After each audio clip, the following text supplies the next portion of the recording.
First, live, local. This is Fox 12 Now. Hello everyone, this is Fox 12 Now. I'm Greg Nebler. Thank you for joining us. We are live streaming here out of the Fox 12 Oregon newsroom as we do every weekday. If you're a frequent watcher, you already know that, but in case you're not, thanks for joining us.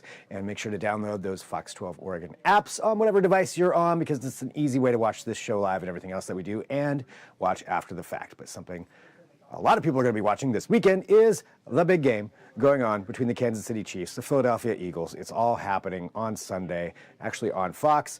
And I was lucky enough to get to speak to NFL Network reporter Stacey Dales as she is down there. She's been covering it the entire week. There was media day. There's a frenzy of activity, as would be expected down in New Orleans anytime surrounding one of these weekends.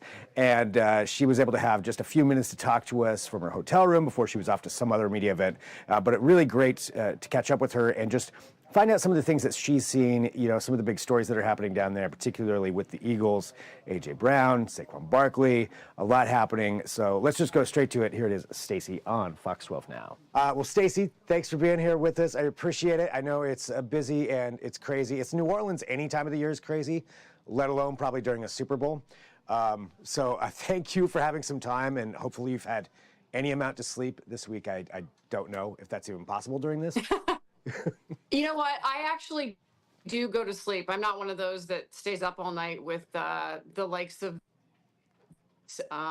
fans and New Orleans community, just because like I gotta get my rest. But I respect it because it's the Super Bowl and it's an incredible time for everybody, and it's a grind for us in the media.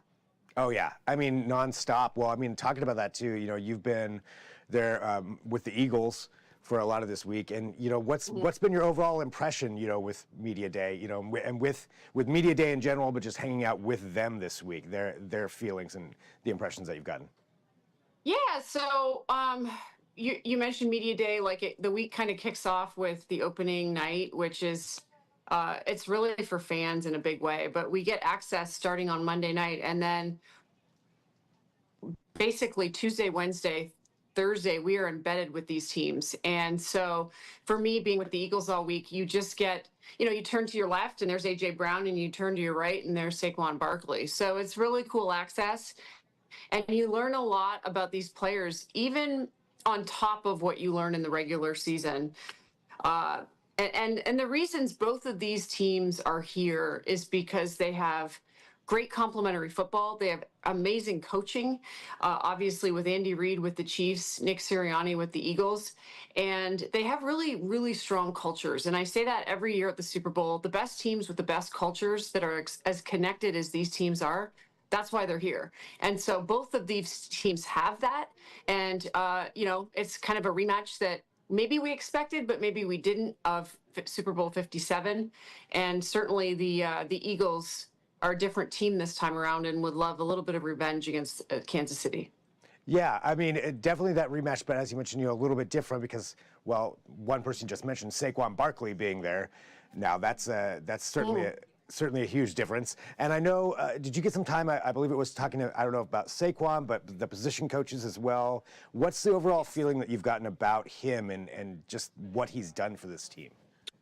Yeah, I'm glad you brought that up because Jamal Singleton's one of the best running backs coaches that I've been around in the NFL, and he's been coaching for 25 years, and he is the direct position coach to Saquon Barkley. It was really interesting to spend time with him, given Saquon's season. Remember, he sat out week 18 in the regular season. He could have had the regular season rushing record had he not done that, but he's 30 rush yards away from becoming the all-time season leader in rush yards. That is regular season plus postseason. He would pass Hall of Famer Terrell Davis with those 30 rush yards on Sunday if he does it, which you assume he would. He could do it on any given play. Yeah, I was going to say, yeah. His position, his position coach, though, Jamal Singleton, told me the first thing he wanted to do when he got to meet Saquon is remind him of how great he is. In all of his time coaching, he said he has always been the highest rated and highest evaluated running back that I've ever seen. And he has no ceiling. And when you hear that a player has no ceiling, it truly means that he could pretty much do anything and write his own ticket. And that's what he's done this season. He's got a great offensive line. And then it's just been fundamentals for Saquon, tweaking a couple things. I mean, he's been in the league for 7 years, and you would think, well, he's super refined, but they refined his game even more. They got his shoulders square. Coach Singleton told me, to the line of scrimmage, and he's using every gap. He's using the edges, but really he can hit a hole anywhere up and down that offensive line. And it's certainly the focal point for Steve Spagnuolo's defense going into this one.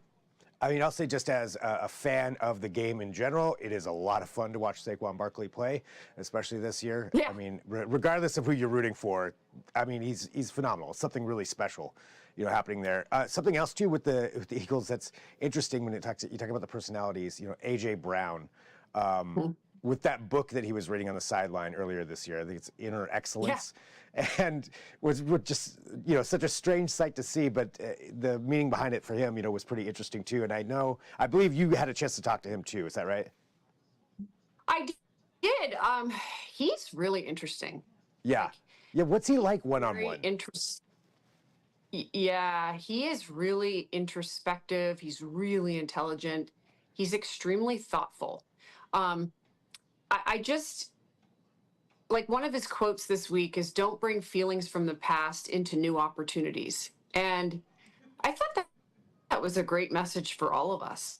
I mean, how much do we carry our baggage from the past into our current day and our futures? And, for a guy who is an all-pro receiver, he's one of the greatest at his position in the NFL, to take a little bit of I won't even say backseat, because he's got 1,000 receiving yards once again. But when you have Saquon Barkley in your backfield, you have to, as a group, have a very selfless approach. And I think that he's taken a lot of pride in that. And he's gone a little bit inside his head and reflected quite a bit. And so the Inner Excellence book was a moment that we saw. But what he's done is he's touched, as he told me, he's touched an entire other generation of people, and that being children. And talking to some of the local beat reporters in Philadelphia, they've been contacted by teachers wanting the beat reporter to go and thank AJ Brown, because now their students want to read and they love reading.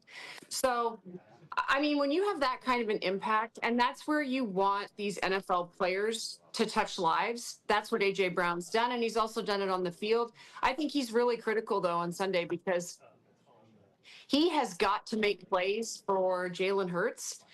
With Saquon doing what Saquon does, he's got to be heavily involved. And it might be just 2 or 3 big plays, which is hard to do against Spagnuolo's defense. Yeah, I mean, because as much as they focus on Barkley, yeah, he's going to have to do that. But I think that's so interesting and refreshing, though, seeing that, to have him, reading on the sideline, inspiring these kids, and having teachers reach out and thank him. That's a really, really cool story in general, but also just the fact that, he's such a unique guy. And, and getting to talk to him like that's pretty amazing. Well, for you this week, what's next on your agenda? You've been talking to all of these people, doing all this. The game's coming up. You got 2 days left. What happens next for you? The game. I can't wait for the game. I'm like, okay, so like you get through all this stuff and you're just at this point where there's other stuff going on. There's things that I have to go to today, and our TV duties. We're on TV again tomorrow, so it's 7 straight days of coverage, and then Sunday. For me, at this point, it's like kind of really dwindling down the big storylines going into this game. And I think probably the thing flying most under the radar is these two defenses. They're both really good. They're both top 10 defenses. The Eagles are the #1 defense in football. The Chiefs, of course, are 9th defensively, and just in terms of total defense and the yards that they both give up. But they're both stingy. They both love to take the ball away. And I think, this game could be, people might be expecting this high-scoring affair, but with these two defensive coordinators, and Steve Spagnuolo and Vic Fangio, I think it's going to be very challenging for these offenses in this game. both groups obviously have really good quarterbacks. Patrick Mahomes is, we're all calling him a future Hall of Famer. He is, as is his tight end, Travis Kelce. So that relationship is always very unique in Super Bowls. They've had incredible success, clearly.